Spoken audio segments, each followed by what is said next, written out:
اعلموا أنما الحياة الدنيا لعب ولهو وزينة وتفاخر بينكم وتكاثر في الأموال والأولاد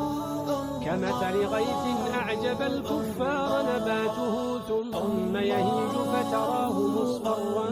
ثم يكون حطاما وفي الآخرة عذاب شديد ومغفرة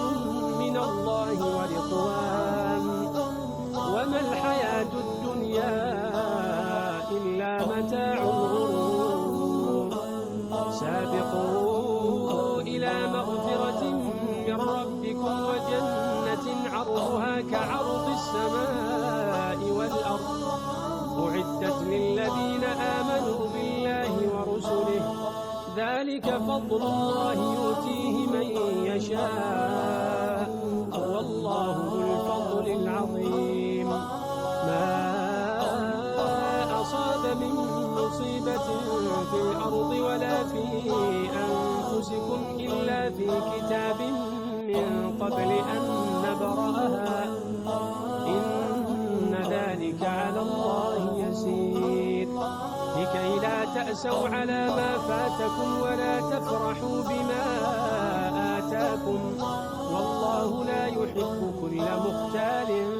فخور